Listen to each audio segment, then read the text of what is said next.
Hello and welcome to another gameplay review on the Virkayu gameplay channel, and in this one we have Kindred. First time in around 30 videos actually, and back then when I made, a series of 2 around April or so, beginning of May, they just received a few buffs, little touches to make sure they could actually play the game again, and it worked because they could.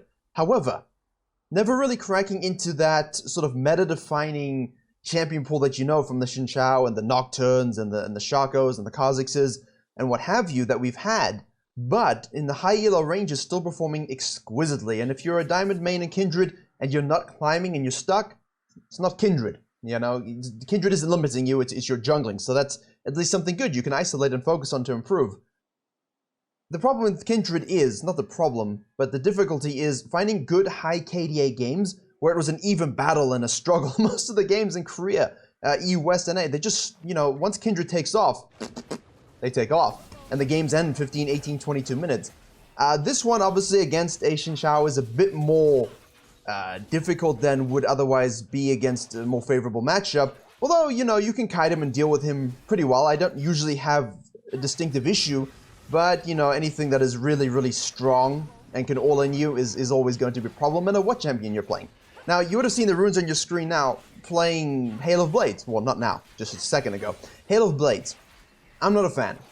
I don't think it performs that well. However, this player, 3-time master play in a row, currently at around 180 LP or so, plays Hail of Blades Kindred every single game. The bonus attack speed, I guess, is something they like to play around with, so we can observe that.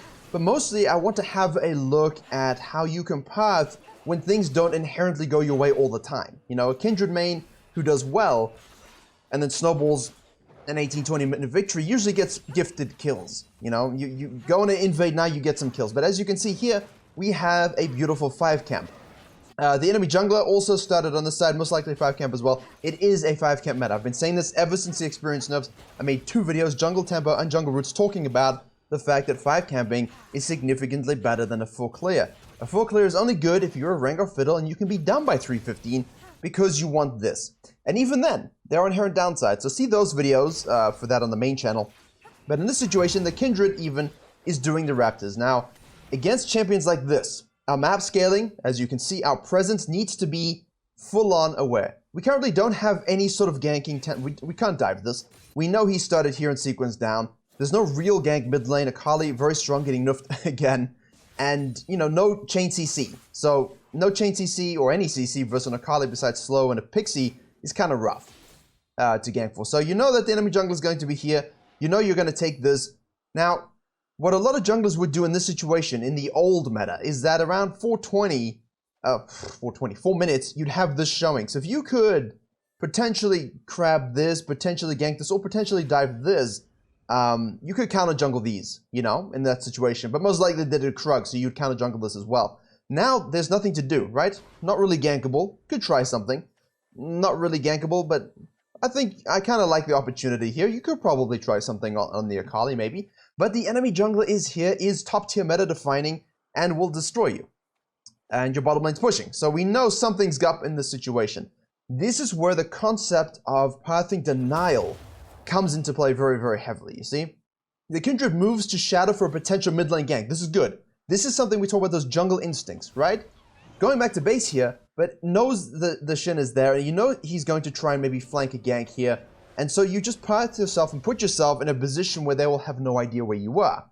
Now, what happens is the following. We see him, you would have seen as I swapped the vision, ganking bottom lane. So you're going, oh, great, bottom lane, pushing and dying, even though we know the enemy jungler's bottom side, he started top side. The Kindred isn't going to be counter ganking this. The Kindred is simply going to do the Krugs and then do the Raptors. So even in games where you feel, my lane is kind of in a bad position, I'm not able to beat the enemy jungler without getting collapsed upon, or maybe I just don't win 1v1, doesn't matter the matchups, you can still deny them counter jungling. And this is huge, and I'm going to make a video about this tomorrow on the main channel, exploring this a bit more in a variety of scenarios. But here is it's crucial, because if you went back to base, yes, you could in theory go here and then to your Raptors, but the enemy jungler, this is pinged out again, you see it, right? The enemy jungler is pinged out here, so the Lulu should be able to get out. There you go, very, very easy. In another universe, if you go back to base, you might give him this. Alternatively, you might get collapsed on here if the mid lane has prior and has return. Obviously, this is not the situation, right? But the concept here is, let me move on down to my Krugs. If they try any sort of nonsense here with a dive, whatever the case may be, right? Remember, I'm speaking generally in this situation, not literally on this game.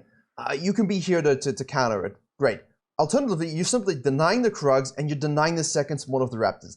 He decided to gank mid lane anyway, but he did that knowing full well that his bottom lane is not in a position to assist, his mid lane's not in a position to assist, and the Kindred is there. So you've denied the possibility for counter jungling, especially a higher level camp. You know, those level 4-5 Raptors, the second spawn and whatnot. So you take these away. This is very good, all right? Now you see he's going topside to do his second spawn Raptors as well. At this point, they could be warded here, so we have to be a little bit cautious. It isn't, as we can see, but they're kind of just hanging around. What this does is stop the map from being split in a bad situation. It also gives you enough gold for a serrated Dirk. So if you are a Kindred, if you're a Warwick or something, and you like to get a specific amount of gold before going back to base, it can also help you there. Now, what happens is a lot of junglers will end up causing a decision rift, I'll call it, amongst themselves. You know, do I go top lane now or bottom lane? Because I didn't take in my camps, I didn't defend them. And when you do that, the enemy jungler is simply going to take one side of your map, and we don't really want that. We want to make sure that there are not camps available to be taken when we go for these plays. So the concept there of taking my Krugs, taking my Raptors to deny potential counter jungling and to set up a nice sort of top sequencing is great. Now, if you're going to go down, please just do the Gromp and do the Wolves. You could be setting up, you know, a full sequence on the bottom side so you can do this, but I feel like by the time you're done bottom lane, you know, these will all be out. So Gromp down to Wolves if you don't plan on ganking top lane, and then we can shift down to the RNG crab on the bottom side. The enemy jungler took his Raptors. We take that. That's why we move. That's why we move, ladies and gentlemen. We do not waste time. If we see it, potentially can snipe it, we can see the mid, we can see the bot, then we can go for these. Now, Shen ults in onto the Akali. That ends up with a dead Lulu. We have here a... Okay, we'll have to look at the Shen for a second. Nice counter gank by the Kindred, a really bad gank by the Shin Shao. And then the Yasuo actually TP'd in, so that's really big. Let's see this, because I think he interrupted the ult, no? Let's have a look. Yeah, there you go. So he got the ult interrupt, which is huge from the top lane perspective, but this gank is a little silly from our red side jungler. It's just, you know that the Kindred's there, and you can see the Karma is going to be rotating up because she's not on lane. But either way, well played from everyone on the blue side team, and the Kindred didn't have a gank before this. No gank. All of this was set up, right, by allowing the enemy jungler to do what he needed to do, by not giving him a window to punish the Kindred in any way, and by making sure that they sequence their tier 2 camps. And now we're level 6, he's level 5. Map control into the Kindred's hand. So how do you take this advantage, begin the objective snowball, and of course get people fed on your team? Now, what's quite funny is overall you're going to notice that the ADCs basically aren't in the game, and the top laners are small amounts in the game. So it's very much a mid support jungle kind of game. But this is great. This is all you're looking to do as Kindred. You get 2 marks as well. We got the snipe on the crab also. And obviously marking the enemy jungler makes it really, really easy. Go down to your Krugs, second spawn, go up to your red, second spawn, go up to your Raptors, third spawn. Now the enemy support says, well, you know what? Karma rotated, so I'm going to rotate. If they do this, and your support is in the area, don't let them get away with it. You saw them now. They get frustrated, right? You force the counterplays. Now, our red side jungler here decided to show mid lane and go up, which means your immediate reaction has to be, right, my blue stuff. I'm going to lose my blue stuff. And this is where the examples in the video tomorrow are going to be really interesting, because it's okay to lose your blue stuff here, you know? Don't feel the need to go, you know, Shin's here, I better go and take care of my blue side camps. You could be here for Yasuo, but he's going to die anyway most of the time, and we could be just taking his blue and potentially taking a dragon. These are big things. So think about that whole concept of, you know, 1 step back, 2 steps forward. It's really, really big. And if he makes an error, punish him, right? Absolutely punish him for it. If his power thing basically puts him topside when there's a dragon up, here you go, you know, and his whole blue side is up. We're okay. We're on the side of the objective. Yeah, he probably gets a herald here. No. That would have been comedy. I would have enjoyed that. Comedic outcomes. Now, you go after the dragon into the blue side jungle. You know, it could be vision control. Otherwise, it most likely collapse on you. So you have to be very, very careful here. That's what happens when you go on these invades after dragons. Look at this. The whole team's collapsing. So you might say, well, the Karma's rotating. Yeah. But so's the enemy team. They're in the same situation. But we're Kindred. Okay. That's an aggressive play. You know, never stop dreaming, Jin. Never stop dreaming. Never stop. Here's important, right? Normally you would go back to base thinking, aha, my job is done. But you see now the enemy jungle is forced after the counter jungling topside to gank mid lane again, trying to make something happen, getting the Akali to get fed. The Kindred and the Karma hang around. We have the Kindred ult available. You basically flash in to get the E-proc. Now you basically all sit in here, heal up. He ults and knocks people back. You keep your ranging distance. You make sure he dies. You go melee Kindred because you can. Alpha moves against the meta jungler, and he dies. That's just Kindred making those plays. And it brings into mind another core concept that I want you guys to think about. When you're playing Clash, when you're playing Flex 5s, when you're playing a carry jungler, you obviously face, even a solo queue, sometimes like in this game, you probably very frequently face comps where there's one clear carry. You know, not funnel, but like a funnel. You know, like a Taric E. And then they take a Zillion and a Lulu, and you get slight disease of the mind, and you go into a complete mental hysteria, and you smash your head against the desk. Because now you know what you're up against. But at the same time, it's all on the E, right? Now, there's significantly less skill involved in that, obviously. We hate it. It's horrific. It should be out of the game. With Kindred, though, you have Lulu and Karma here. It's on you. They will shield you. They will speed you up. They will ult you. They will whimsy people that tilt you. But you have to make the moves. You have to make the plays. They will follow you. And that's a very cool concept here. If you want to carry the game, especially as Kindred. Now, we are 202. Gold amount is 4,100, about 900 head of the Shin. So what we can do is hold the mid lane. Good old green strategy. Soak the experience. Move on down. Where do we want to go? Now, here's where we might have a bit of a disagreement on pathing. I'm an objective guy. I like it. And normally you would want to go for... I should have paused it. Normally you would want to go for the Herald. But if the Akali is moving up and you cannot cut it out, there's no shame whatsoever in just going down. Alright? So in principle, I want to go up. Maybe the Kindred actually did want to go up. But if you know the Akali and you know, there's a 3-stack dive on the top side, and Lulu's here with no real TP, and it's all darkness. Just don't go where you think they might be. So watch for those rotations. Instead, we can make a play bottom side. There is a mark also on the blue buff, so you know what? Kill my top laner. I don't mind. I'm gonna take the blue. I'm gonna take the Gromp. We can clear these wards, and you can potentially look for a dive. In principle, I have nothing against it. Let's see if it works out. Karma has a stun. Zillion. Some champions just are designed to tilt you. Shaco is definitely the number one, but Zillion ult is another. We get a lot of plate stuff. You lose the Herald. Okay, he's gonna ult for some damages. Are you sure you want to do that there, buddy? Okay, double bombed. Okay, he got Bjergsened. And now we have to be very, very careful. Kali's rotating. Don't get hit. Speed ups, please. Thank you very much. All right. So a little bit floating with danger there.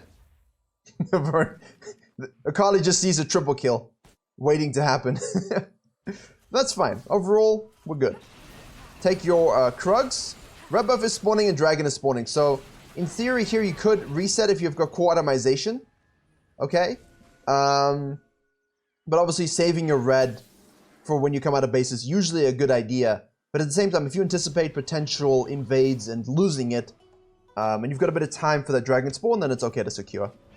Especially if you have a gold amount, right? Like we see, 300. So, building the components of Kraken Slayer. Straight to the bottom side, please. I know some of you might be enamored with the concept of blue buff, maybe even love blue buff. But sometimes you have to let blue buff go, because the dragon is your one true passion. It should be, at the very least. Straight to it, please. Straight to it. We have tempo control at the moment. Yeah, Shen is doing things to your Yasuo that we all expected to happen, Go to the dragon, start the dragon, you have Prior. Lulu can rotate, has flash. Carly's busy, who knows. Red team don't care, apparently. Red team do not care. I mean, Karma's level 6. Karma's just your own personal attaché at this point. Carly? This is risky.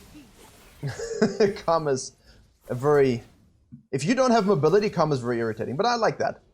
Bottom lane, we got a 2v1 with a Herald. He's gonna feel compelled to use it, but he really didn't have a window.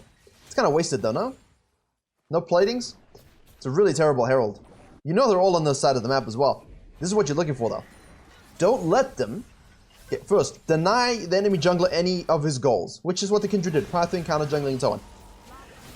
If they make mistakes pathing-wise, punish them for it, which they did. And now, again, same thing. Kindred ult comes up just in time. The Shen ult is used. Yasuo TP's through. They're just attacking from range. That as well. That's great. I don't even need to narrate what's going on. It's pretty obvious at this point.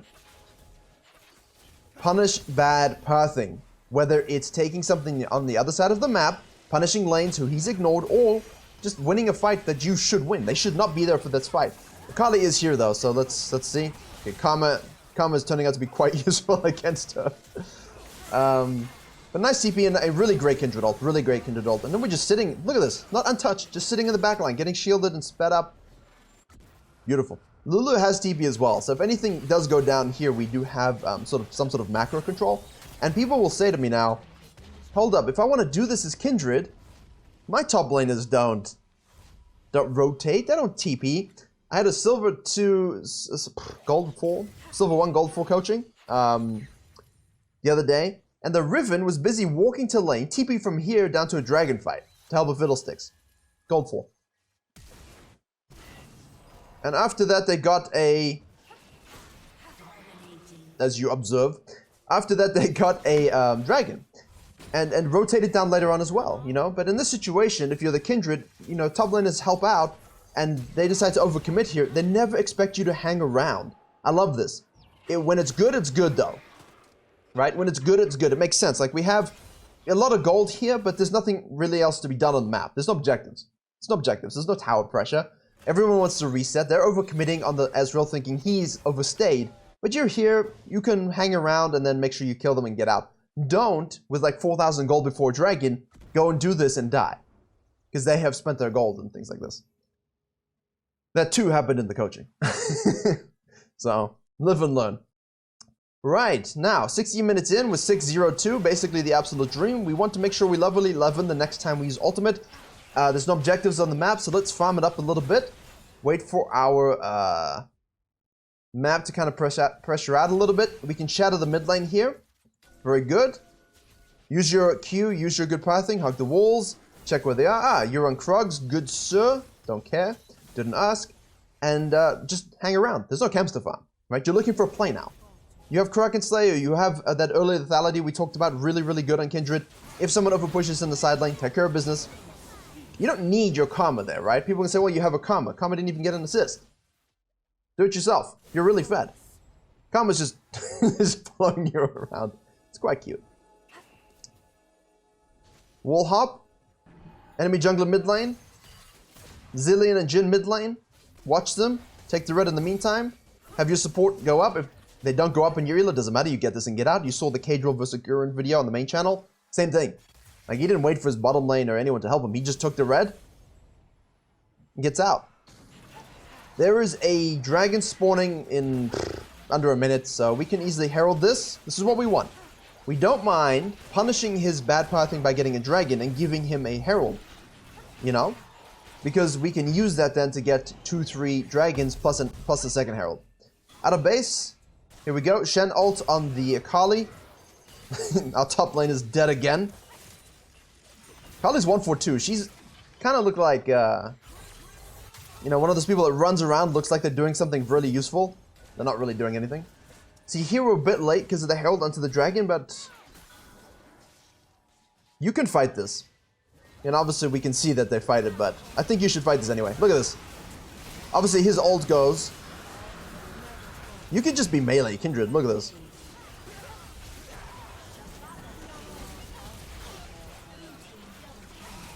A fed Kindred is one of the most fun things you can do in League of Legends.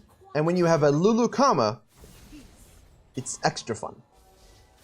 And the whole point of this video was to show you, to get to this stage sometimes, it might not always be glory and blood and ganks and super pathing like in the previous video. It might simply be a slow, measured accumulation of advantages by denying the enemy jungler theirs, punishing them for their mistakes, and then making sure you take the fights that you should be taking, making sure you hang around when you should be hanging around. And I hope you can see that. That was a bit more teachery in this video, I think, but I think it's something that really has resonated with me in terms of style recently, in terms of watching coaching, is that so many junglers miss opportunities to deny, you know, possibilities of advantages for the enemy. Even if you're not getting one directly, right? Just not letting them get anything is good enough. And now, to close this game out, people say, well, we don't know how to finish off a snowballing game. The reason you don't know how to finish off a snowballing game, my friends, is because you don't have 3 dragons, a herald, and a baron in 20 minutes. But you could and should if you are finding yourselves in these situations. Did the Kindred need the Lulu and the Karma to do this? No. No, you know, it's just an added benefit that makes it basically foolproof. Foolproof. But overall, it's perfect. Now you just look to shove. I mean, top laner, he didn't really do it. He had 2 great TPs. He interrupted the first ult, 2 great TPs, but the rest of the game, he just died. The Lulu existed and did a bit of shielding. The Karma really just followed around. Ezreal 025. It's really just the Kindred driving everything. I like when you're really friend with Kindred, you just queue into people. Hurricane is nice, by the way. I wanted to put it on the thumbnail, but I don't think I had the icon. We'll see. Maybe I did. Let's see how I go with the thumbnail. Might be Collector, might be Hurricane. That's an FF, I think. Yeah. So there you have it. If they don't FF there, you should have no issue just shoving with a Baron. If you're really giga-fed Kindred and you don't know how to close that one, go see the other Kindred video. I think it's the first gameplay one from January. It talks a bit more about this, but there you have it. Using Hail of Blades, I don't think you should. I think you can do the exact same thing with PTA and Conqueror. Just FYI. The Eyeball collection does help you snowball in terms of raw AD, which Kindred loves, and really synergizes with that serrated Dirk Rush. But otherwise, PTA Conqueror get you exact same results. Build path is pretty much standard at this point, although there's some variations. Thank you very much for watching. Please do like, share, and comment if you learned something and enjoyed this sort of lecture-y Kindred video. Hopefully there were enough jokes. Usually there are more jokes, but sometimes we just have to learn stuff. Thank you very much for watching. Check out the main channel as well as this one. And as always, I will see you all in the next Kindred video. And the next tutorial in general. Please watch the other ones. They're good too. Can't confirm.